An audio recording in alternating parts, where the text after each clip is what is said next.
நேற்று நடந்த விஷயம் இல்லையா, கேள்விப்பட்டீங்களா? மகாராஷ்டிராவில் ஹாஜி அஷ்ரஃப்னு சொல்லிட்டு ஒரு 75 வயது மதிக்கத்தக்க ஒரு பெரிய மனுஷன் பார்த்துருப்பீங்க. இன்னைக்கு அதான் வைரல் நியூஸ் இந்தியாவில். ஒரு முஸ்லீம் அடையாளத்தோடு இருந்ததுக்காக மட்டுமே சோதனையை சந்திக்கின்றார். முஸ்லீமுக்காக மட்டுமே, இது நம்ம சொல்லலை, இன்னைக்கு மீடியாவில் எல்லாருமே சொல்லிட்டு இருக்கிறாங்க. இந்தியாவில் எல்லா தரப்பில் இருக்கக்கூடிய மக்களும் பேசிட்டு இருக்கிறாங்க. முஸ்லீமாக இருந்தார் என்பதற்காக மட்டுமே 75 வயசு முதியவர் இன்னைக்கு இப்படி தாக்கப்பட்டிருக்கிறார். எப்படி ட்ரெயினில் அவர் போறாரு மகாராஷ்டிராலேருந்து, அவர் வீட்டிலேருந்து அவங்களுடைய மக வீட்டுக்கு போறாரு. போகும்போது தன்னுடைய மகளுக்காக சில விஷயங்களை எடுத்து வச்சுட்டு போவார்ல, அதில் கறி எடுத்து வச்சிருக்கிறாரு. அது அவருடையது. பாக்ஸ் வச்சிருக்கிறாரு. ஒரு 15 பேர் சேர்ந்து, 15 பேரும் அவங்க நினைச்சிட்டு இருக்கிறாங்க தன்னை வந்து ஒரு பெரிய வீரமான நினைச்சிட்டு இருக்காங்க.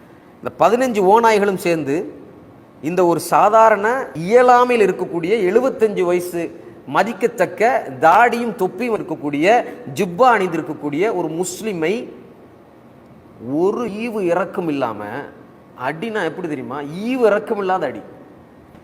நீ வச்சிருக்கக்கூடிய கறி மாட்டுக்கறி தானே கேட்குறாங்க திருப்பி. அப்போ அவர் சொல்றாரு, இது மாட்டுக்கறி இல்லை, கொஞ்சம் நான் பேச விடுங்க, இது மாட்டுக்கறி இல்லை அப்படிங்கிறாரு. இல்லை மாட்டுக்கறி. என்ன விஷயம்னு சொன்னா, மாட்டுக்கறியை மாடுன்னு ஒன்று இருக்கு பார்த்தீங்களா? அது எங்க இந்தியாவில் ஒவ்வொரு நாளும் மாடுகள் சாவடிக்கப்படுது, கொல்லப்படுது. சாதாரணமாக அதாவது நடந்த உண்மைகள். ஒரு வேலியிலிருந்து இன்னொரு வேலிக்கு ஒரு மாடு தாவியதுனால கோவத்தில் மாட்டை கொண்டாரு. யார் கொன்னது? யாரு? முஸ்லிம். அவரெல்லாம் 15 பேர் 20 பேர் வந்து சேர்ந்து அடிக்கல, மாட்டை கொன்ன வேலியிலிருந்து தாண்டி வந்ததுனால. அப்போ யாருக்கு மாட்டை காப்பாத்துற? முஸ்லீம்கிட்ட இருந்து காப்பாத்துறியா இல்ல பொது ஜனங்கள்ட்ட இருந்து காப்பாத்துறியான்னா முஸ்லீம்கள்ட்ட இருந்து தான் காப்பாத்து. முஸ்லீம் மாட்டுக்கறி சாப்பிடக்கூடாது, ஆனா அங்கிருந்து எக்ஸ்போர்ட்லாம் பண்ணுவான். என்ன நடந்துட்டு இருக்குதுன்னு சொன்னா, முஸ்லீமாக வாழ்ந்தால் அச்சுறுத்தல். ட்ரெயின் தனியா நீங்க போயிட முடியாது. முதியவர்கள், சிறுவர்கள், பெண்கள் இவங்க வைக்கிறது, அதை வேற வீடியோ எடுக்கிறது. பாருங்க எந்த மாதிரியான சூழல் நம்ம வாழ்ந்துட்டு இருக்கிறோம். இந்த வீடியோ எடுத்து பப்ளிஷ் பண்ணது அந்த 15 பேர் எவ்வளவு தைரியம் இருக்கணும். அவருடைய கண்கள்லாம் வீங்கி அவர் பேட்டி கொடுக்குறாரு. என்ன சொல்றாருன்னா, எனக்கு கண்ணு தெரிய மாட்டேதுங்கிறாரு. கண்ணில் அடிச்சு கண் எனக்கு தெரிய மாட்டேதுங்கிறாரு.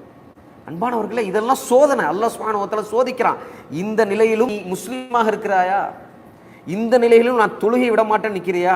இந்த நிலையிலும் நான் இஸ்லாத்தின் உள்ளக்குள்ள அந்த வரம்புக்குள்ள தான் நான் இருப்பேன் அப்படிங்கிறது நீ என்ன பண்ணா இஸ்லாத்தினுடைய வளர்ச்சியை தடுக்க முடியாது, முஸ்லீம்களுடைய டெடிகேஷனை முடியாது. இஹ்லாஸ் அப்படிங்கக்கூடிய ஒரு பாடம் இஸ்லாத்தில் மட்டும்தான் இருக்குது. புரியுதா? எல்லாரும் தான் சதக்கா கொடுக்குறாங்க, எல்லாரும் தான் பணத்தை தூக்கி போடுறாங்க. இஹ்லாஸோடைய போடுறாங்க, மன திருப்திக்காக போடுறாங்க. நான் தூக்கி பணத்தை தூக்கி கொடுத்தா எனக்கு வேற ஏதாவது கிடைக்கும்னு நினைக்கிறாங்க. இஹ்லாஸ் அல்லாஹ்வுக்காக மட்டும்தான், நாளை சொர்க்கத்துக்காக மட்டும்தான்னு ஒரு மனிதன் ஒரு அமல் செய்யறான்னு அது முஸ்லீமை தவிர அவர் யார் காட்ட முடியுமா? இப்படியான ஒரு தூய்மை கொள்கையை நீ ஒரு 15 பேர் சேர்ந்து அடிச்சுட்டா நிப்பாட்டிட முடியுமா?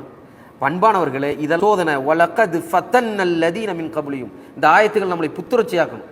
இதுக்கு முன்னாடியும் நம்மவர்கள், முஸ்லிமானவர்கள், நம்பியவர்கள், சொர்க்கத்தை நம்பியவர்கள், அதற்காக வாழ்ந்தவர்கள் இதைவிடும் அதிகமாக சோதிக்கப்பட்டாங்க. நிற்க வச்சு நடு மண்டையிலிருந்து கீழே வரைக்கும் பொழந்துருவாங்க. சிப்பு, அது இரும்பால் செஞ்ச சீப்பை வச்சு கீறுவாங்க. உள்ளுக்கு இருக்கக்கூடிய எலும்புகள் வெளியில் வரும், ரத்தங்கள் தெரிச்சு வரும். இப்படியான சூழலும் உங்களுக்கு வரலாம். அப்பொழுதும் நாம் பொறுமையாக இருப்போம். எங்களுக்கு தீன் தான் முக்கியமே தவிர இந்த துனியா அல்ல. ஆகிரத்தில் சொர்க்கம் தான் முக்கியமே தவிர இங்கே நடக்கக்கூடிய இந்த சம்பவங்கள் கிடையாது அப்படிங்கிறத நம்ம புரிந்து கொள்ளணும்.